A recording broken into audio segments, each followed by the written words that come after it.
அனைவருக்கும் வணக்கம். இன்னைக்கான ஜோதிட பதிவில் நாம் பார்க்க போகிற ரொம்ப முக்கியமான ஒரு பயனுள்ள ஜோதிட கணிப்பு என்ன அப்படின்னு பார்த்தீங்கன்னா, ஜூலை மாதம் 7ஆம் தேதி நிகழ இருக்கக்கூடிய கிரக மாற்றத்தின் காரணமாக மிதுன ராசியில் பிறந்தவங்களுக்கு எப்படிப்பட்ட பலன்கள் கிடைக்கப்பெற போகிறது அப்படிங்கிறத பற்றி தெரிஞ்சுக்க போகிறோம். ஜோதிடத்தின் படி ஜூலை மாதமானது சற்று சிறப்பானது அப்படின்னு சொல்லலாங்க. ஏன் அப்படின்னா, இந்த மாதத்தில் பல முக்கியமான கிரகங்களின் நிலைகளில் மாற்றங்கள் ஏற்பட போகிறது. முக்கியமாக கிரகங்களில் சில அரிய நிகழ்வுகள் நடைபெற போகிறதுங்க. அதில் பார்த்தீங்கன்னா, தேவர்களின் குருவாக கருதப்படக்கூடிய குரு பகவான் மிதுன ராசியில் ஜூலை 7ஆம் தேதி உதயமாக போகிறாரு. அதே மாதிரி மீன ராசியில் பயணித்து வரக்கூடிய நீதிமான் சனி பகவான் ஜூலை 13ஆம் தேதி வக்ரமாக போகிறாரு. இப்படி ஒரே மாதத்தில் அடுத்தடுத்த பெரிய கிரகங்களினுடைய நிலைகளில் ஏற்படக்கூடிய மாற்றங்களினால ஏற்படக்கூடிய பலன்கள் அப்படிங்கிறது மேஷம் முதல் மீனம் வரையிலான 12 ராசிக்காரர்கள் மத்தியிலையுமே மிகப்பெரிய அளவில் அது தாக்கத்தை ஏற்படுத்தும். அனைவரது வாழ்க்கையிலையுமே இந்த தாக்கம் தென்படும் அப்படின்னு சொல்லலாம். அதில் சில ராசிக்காரர்களுக்கு மிகவும் அதிர்ஷ்டமாக இருக்குங்க.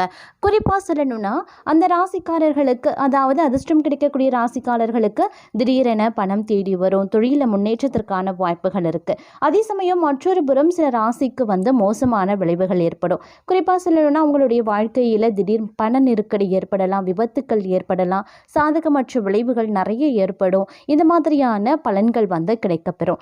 இப்போ நம்ம சேனலில் பார்க்க போகிறது ஜூலை மாதத்துக்கு 7ஆம் தேதிக்கு பிறகு மிதுன ராசியில் பிறந்தவங்களுக்கு அடுத்தடுத்து நிகழக்கூடிய சனி மற்றும் குருவின் மாற்றத்தால் அதிர்ஷ்டம் கிடைக்கப்பெற போகிறதா அல்லது துரதிர்ஷ்டம் ஏற்பட போகிறதா அப்படிங்கிறத பற்றின முழு தகவலை நீங்கள் தெரிஞ்சுக்க வீடியோவை ஸ்கிப் பண்ணாமல் கடைசி வரைக்கும் பாருங்கள். இந்த பதிவு உங்களுக்கு மிக பயனுள்ள விகிதத்தில் இருக்கும். வீடியோக்குள்ளே போகிறதுக்கு முன்னாடி இதுவரைக்கும் நீங்கள் நம்ம சேனலை சப்ஸ்கிரைப் பண்ணலை அப்படின்னா உடனே சப்ஸ்கிரைப் பண்ணிக்கோங்க. அப்படியே பக்கத்தில் இருக்கக்கூடிய நோட்டிஃபிகேஷனுக்கான பெல் பட்டனையும் ப்ரெஸ் பண்ணிக்கோங்க. சரி நேயர்களே, வாங்க வீடியோக்குள்ளே போகலாம். மிதுன ராசி காரர்களை பொறுத்த வரைக்கும் ஜூலை மாதத்தில் நிகழக்கூடிய சனி மற்றும் குருவினுடைய தாக்கம் அப்படிங்கிறது அற்புதமான மாற்றத்தாக இருக்கப்பெற போகிறது அப்படின்னு சொல்லலாம். ஏன்னா, குரு பகவான் மிதுன ராசியின் முதல் வீட்டில் உதயமாகிறாரு. அதே மாதிரி சனி பகவான் 10வது வீட்டில் வக்ரமாக போகிறாரு. இதனால் இந்த ராசிக்காரர்களினுடைய தன்னம்பிக்கை, தைரியம் அதிகரித்து காணப்படும். வேலை இல்லாதவர்களுக்கு நல்ல வேலை கிடைக்கும். திருமணமானவர்களினுடைய திருமண வாழ்க்கை இனிமையாகவே இருக்கும். திருமணமாகாதவர்களுக்கும் நல்ல வரன் தேடி வரும். பணியிடத்தில் தங்களுடைய திறமையும் செயல்திறனும் பாராட்டப்படும். காதல் வாழ்க்கை சிறப்பாக இருக்கும். குடும்பத்தினருடன் நல்ல நேரத்தை செலவிடக்கூடிய வாய்ப்பு இந்த காலகட்டத்தில் இருக்கப்பெறுகிறது அப்படின்னு சொல்லலாங்க. அது மட்டும் இல்லாமல் இந்த நேரத்தை பொறுத்த வரைக்கும் பார்த்தோம் அப்படின்னா, பொருளாதார ரீதியான மாற்றத்தை இந்த காலத்தில் நீங்கள் அதிக அளவில் சந்திப்பீங்க அப்படின்னு கூட சொல்லலாம். இத்தனை காலம் கடுமையான கடனில் நீங்கள் இருந்து தத்தளித்திருந்திருப்பீங்க. இனி வரக்கூடிய காலத்தில் கடுமையான கடனில் இருந்து கொஞ்சம் கொஞ்சமாக மேலே போகிறீங்க அப்படின்னு கூட சொல்லலாம். முக்கியமாக பொருளாதார ரீதியாக கடுமையான பாதிப்பை எதிர்கொண்டு வந்திருப்பீங்க. இனி அந்த பிரச்சனை உங்களுக்கு கொஞ்சம் கொஞ்சமாக மாறப்போகிறதுங்க.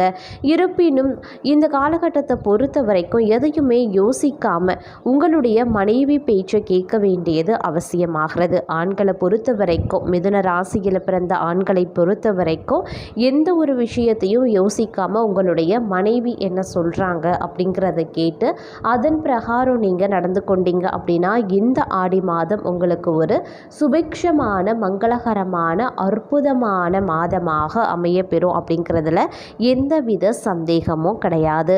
இத்தனை காலம் நீங்கள் உங்களுடைய மனைவி பேச்சை கேட்காமல் போனதே, இத்தனை காலம் நீங்கள் கஷ்டப்பட்டதற்கு காரணம். அதுவும் இல்லாமல் பலரினுடைய வன்மத்திற்கு ஆளானதற்கும் அது ஒரு முக்கிய காரணம் அப்படின்னு கூட சொல்லலாம். இனிமே அந்த பிரச்சனைகள் தொடரக்கூடாது அப்படின்னு நீங்கள் நினைக்கிறீங்கன்னா உங்களுடைய இணையாரிடம் சரண்டர் அடைந்து விடுங்க. அதுதான் ரொம்ப நல்லது. எதையுமே அவசரப்பட்டு செய்ய வேண்டாங்க. பொறுமையாக இருக்கிறதே உங்களுக்கு பிரச்சனைகள் வராமல் காக்கும். கஷ்டங்களின் கடைசி கட்டத்தில் நீங்கள் இப்போ இருக்கீங்க. அதனால் கொஞ்சம் பொறுத்து கொள்ளுங்க. அனைத்துமே விரைவில் சரியாகிவிடும். அதே மாதிரி அனைத்து விஷயத்திலையுமே பொறுப்பாக இருக்க வேண்டியது முக்கியமான ஒன்றுங்க. நல்லதுங்க.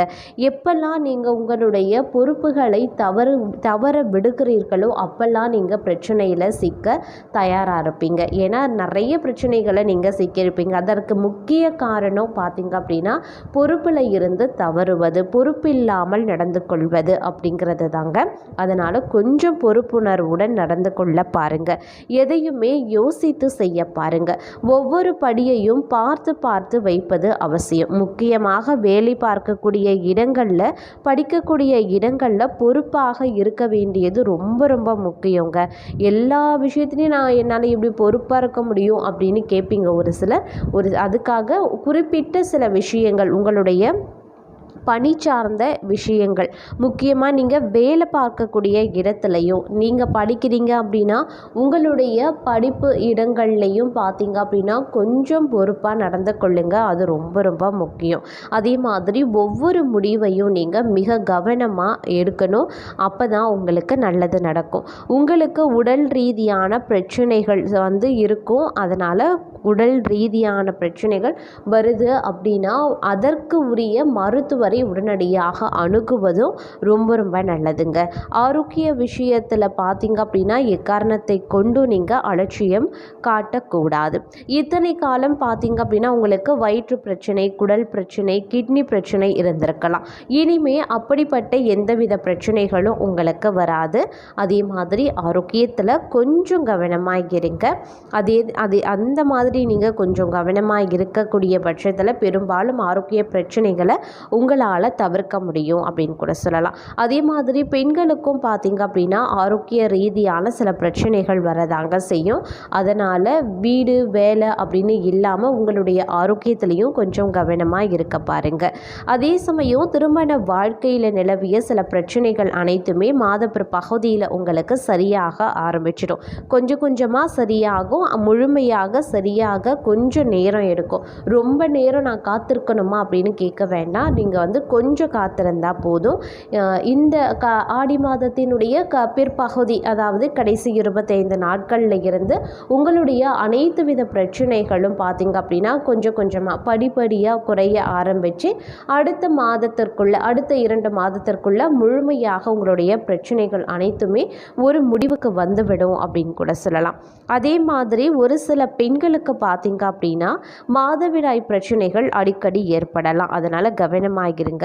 உங்களுடைய வார்த்தைகள்லையும் நீங்கள் கவனம் செலுத்த வேண்டியது அவசியம். எந்த ஒரு விஷயத்தை பெண்கள் பேசுவதாக இருந்தாலும் யோசித்து பேசுங்க. தேவையில்லாமல் யாருடனும் சண்டை போட வேண்டாம். அதே மாதிரி வெளிநாட்டிற்கு செல்ல விரும்பக்கூடிய நபர்களுக்கு இந்த காலகட்டத்தில் அது ஈடேற வாய்ப்புகள் அதிகளவில் இருக்குது. கல்வி ரீதியாக மாற்றம் பெற வேண்டி வேறு கல்விக்கூடம் செல்ல விரும்புகிறீங்க அப்படின்னா அதுவும் இந்த காலகட்டத்தில் நடக்கும். நீங்கள் எதிர்பார்த்த வேலையில் மாற்றம் உங்களுக்கு கண்டிப்பாக உருவாகும். நீங்கள் பணி மாறுதல் செய்ய விரும்புகிறீங்க அப்படின்னா அதுவும் உங்களுக்கு நடக்க அதிக அளவில் வாய்ப்புகள் இருக்குங்க. அது மட்டும் இல்லாமல் இந்த காலகட்டத்தை பொறுத்த வரைக்கும் ஒரு சில மிதுன ராசி அன்பர்களுக்கு புதிய சொத்துக்கள் வாங்கக்கூடிய வாய்ப்பும் சற்று கூடுதலாக இருக்குது. நிலம், வீடு வாங்குவீங்க, தங்கம் வாங்கக்கூடிய வாய்ப்புகள் இருக்குது. குடும்பத்தில் நிலவி வந்த சொத்து பிரச்சனைகள் இந்த காலகட்டத்தில் ஒரு முடிவுக்கு வந்துடும். நில பிரச்சனைகளும் கொஞ்சம் கொஞ்சமாக தீர ஆரம்பிச்சிடும் அப்படின்னு தான் சொல்லணும். அதே மாதிரி அப்பா மகன் இடையிலான உறவும் சரியாக ஆரம்பிச்சிடுங்க. உங்களுக்கு பார்த்தீங்க அப்படின்னா உங்களுடைய மகள் அப்படின்னு இருப்பாங்க. மகள் இந்த மிதுன ராசியில் பிறந்தவர்களினுடைய மகள் பெண்ணினுடைய வாழ்க்கையில் நிலவி வரக்கூடிய பிரச்சனைகளும் இந்த காலகட்டத்தில் சரியாக ஆரம்பிக்கும். விவாகரத்து வரைக்கும் சென்ற உங்களினுடைய பெற்றோர்கள் கூட சேர வாய்ப்புகள் சற்று கூடுதலாக இருக்குது. அதே மாதிரி நீண்ட காலம் பேசாமல் இருந்த சொந்தங்கள் இந்த நேரத்தில் பேச ஆரம்பிச்சிடுவாங்க. இருப்பினும் எதுலேயுமே அலட்சியம் அப்படிங்கிறது இருக்கவே கூடாதுங்க. அடுத்து வரக்கூடிய ஒரு 15 நாட்களை நீங்கள் ஒரு கொஞ்சம் உஷாராக கடந்து விட்டீங்க அப்படின்னா இந்த காலம் உங்களுக்கு ஒரு அமோகமான அற்புதமான ஒரு காலம் அப்படின்னு தான் சொல்லணும். இந்த கடைசி காலகட்டம், அதாவது இந்த ஆடி மாதத்தினுடைய கடைசி 25 நாட்களை பொறுத்த வரைக்கும் கொஞ்சம் உஷாராக இருங்க. அதிலும் பார்த்தீங்கன்னா கடைசி 15 நாட்கள் அப்படிங்கிறது ரொம்ப ரொம்ப முக்கியமான ஒரு நாள். அந்த 15 நாட்களை மட்டும் நீங்கள் கொஞ்சம் உஷாராக கடந்துட்டீங்க அப்படின்னா உங்களுடைய வாழ்க்கையில் ஏற்படக்கூடிய பலதரப்பட்ட பிரச்சனைகள் வந்து இந்த காலத்தில் கொஞ்சம் கொஞ்சமாக படிப்படியாக சரியாகி கொண்டே வந்துட்டுருக்கக்கூடிய ஒரு காலகட்டம்.